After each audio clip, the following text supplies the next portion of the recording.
En el nombre del Padre, y del Hijo, y del Espíritu Santo. Amén. El pasaje evangélico de hoy nos muestra el epílogo del Evangelio según San Juan. Y según los estudiosos de la Biblia, el capítulo 21, que se nos presenta hoy para nuestra reflexión, se divide en dos escenas. De los versículos 1 al 14, se nos da a conocer una pesca milagrosa, el reconocimiento del Señor Jesús resucitado y una comida en la orilla de la playa. Mientras que de los versículos del 15 al 19 somos testigos de un diálogo entre el Señor Jesús resucitado y el discípulo Simón Pedro, con temas tan importantes como el amor, el perdón, la misión y el seguimiento. Tanto en una como en otra escena vemos en un rol principal al discípulo Simón Pedro.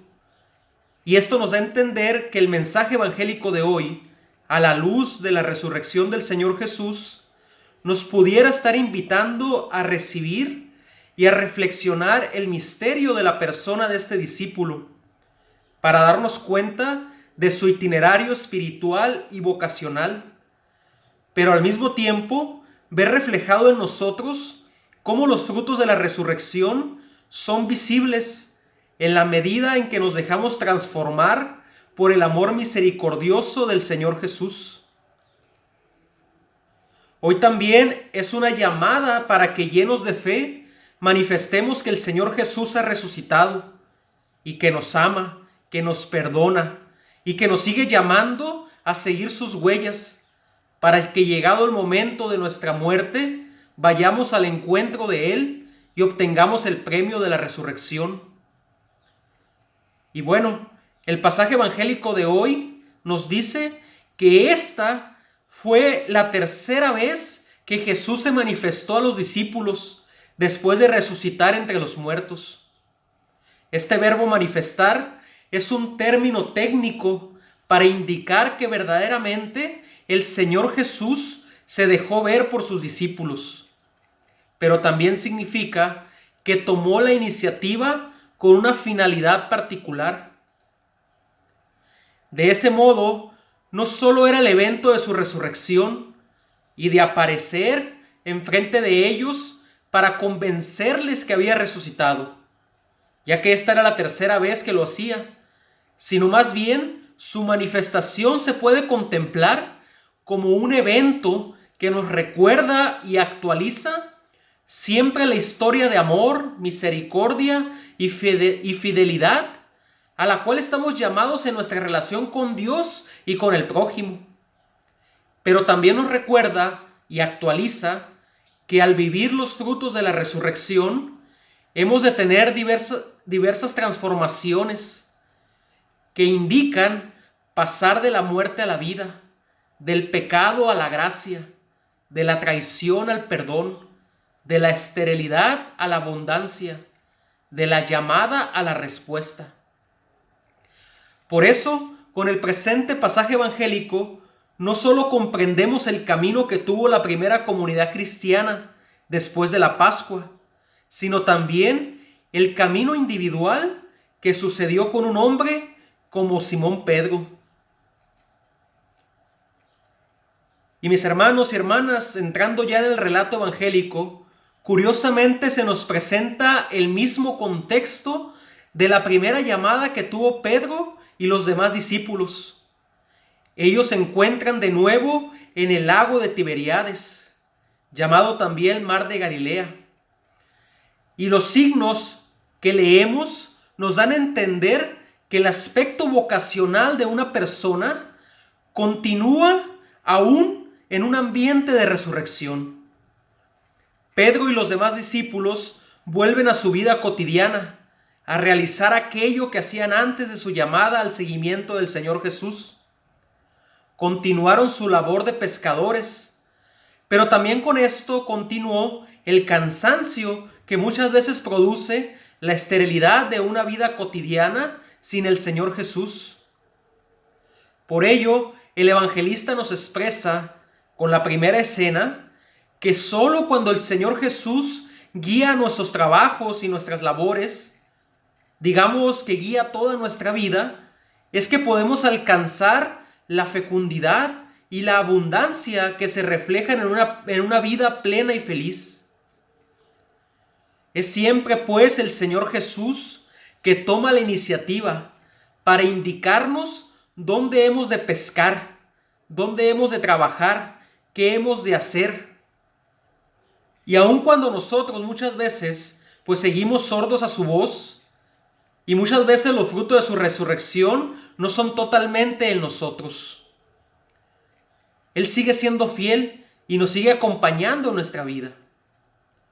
Ahora bien, estos frutos de la resurrección no lo son completamente en nosotros, o no están completamente en nosotros, no porque tengan que actuar milagrosamente en nosotros, sino porque hemos de dejar que cambien nuestra vida, poniendo nuestra docilidad a ella. Y en la medida que lo hagamos, iremos viendo también cómo el mundo a nuestro alrededor pues va cambiando. Los discípulos, les decía, se encuentran en la cotidianidad de su vida, y es allí donde reconocen al Señor Jesús resucitado. Es el Señor Jesús que mira a los discípulos, y a la fatiga y al cansancio y quizá a la desesperación que tenían porque durante toda la noche no lograron pescar nada. Y es de nuevo la mirada amorosa y misericordiosa del Señor Jesús que se postra sobre la barca de Pedro, que se postra sobre cada uno de sus discípulos. Y en ese cruce entre lo divino y lo humano, en ese cruce de amor, en ese intercambio de miradas, el discípulo a quien el Señor Jesús amaba lo reconoce y le dice a Pedro: es el Señor.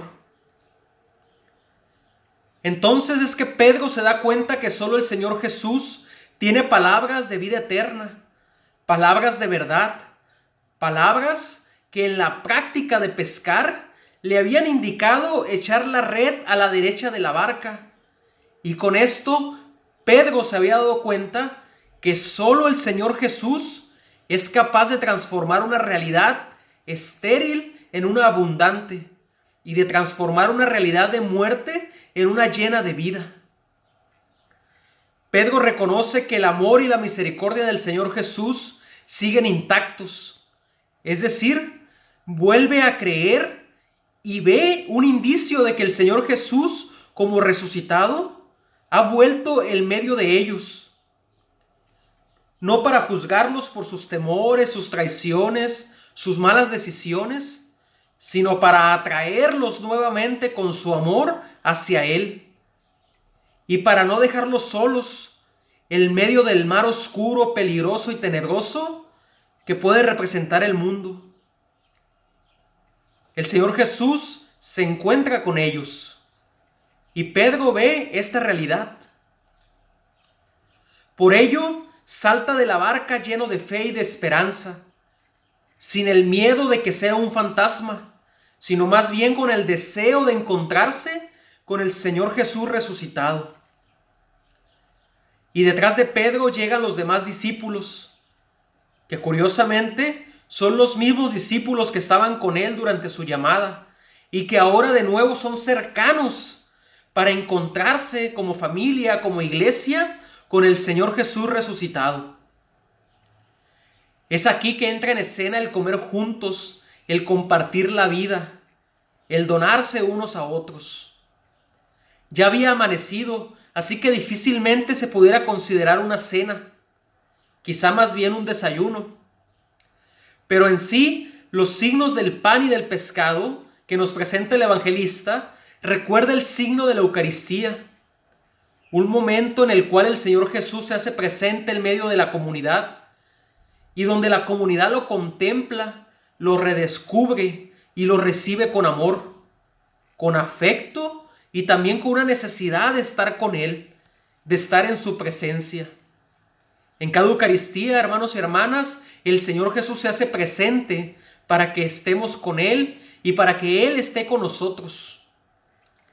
Y es ahí donde el Señor Jesús se sigue donando nuevamente, y que también espera un corazón generoso para hacer fecundar su vida eterna, su vida de resucitado. En cada Eucaristía nosotros estamos invitados a poner ese corazón generoso que recibe al Señor Jesús. Y bueno, abriendo un paréntesis, solamente un dato interesante que nos indican los exegetas. Los peces grandes que pescaron representan los futuros discípulos del Señor Jesús. Representa la iglesia. El número 153 es una cifra triangular cuya base es el 17. Y esto indica que 10 más 7 significa multitud y totalidad. El número 10 viene a representar la multitud de los discípulos. Y el número 7, la totalidad de ellos. Es por eso que también el signo de la red que no se rompe viene a simbolizar que la iglesia es capaz de albergar y de contener a toda la humanidad. Toda la humanidad está llamada a ser iglesia. Es por eso también de la misión que tenemos nosotros de predicar el evangelio a todas las gentes, para atraer a todos hacia la iglesia de Cristo. Y bueno, cerramos el paréntesis y volvamos al relato evangélico, ya con la tercera escena, que como decía antes, es crucial en el contemplar la vida espiritual y vocacional del discípulo Pedro, pero también que nos ayuda a comprender el llamado que tenemos nosotros a identificarnos con nuestro Pedro actual, ya que nuestra vida, como la de él, también es una vida enmarcada por la dificultad, las pruebas, las traiciones, las aspiraciones, las desilusiones, las esperanzas. Pero sobre todo, una vida marcada por el amor que nos tiene el Señor Jesús y que nos confirma su fidelidad y que nos confirma la llamada que nos hace diariamente. El diálogo entonces entre el Señor Jesús resucitado y el discípulo Pedro sucede después de este convite, después de este desayuno, pudiéramos decir. Y en el núcleo central de este diálogo encontramos el amor incondicional y gratuito de Dios, que espera una respuesta nuestra, pero una respuesta a la medida de nuestras capacidades y de nuestras intenciones. El Señor Jesús sabe que no lo amaremos como Él nos ama, porque su amor es inconcebible, su amor es ilimitado, su amor es eterno. Su amor solo se manifiesta en la medida que podamos recibirlo y en la capacidad que podamos contenerlo en nuestro corazón. Por eso, Él conoce que somos capaces de expandir nuestro corazón para amar hasta el extremo de nuestras posibilidades. Él es el que nos ayuda a amar cada vez más. Y en esas posibilidades es que se abaja para ponerse al mismo nivel del amor que podemos dar y que también vemos que pudo dar Pedro.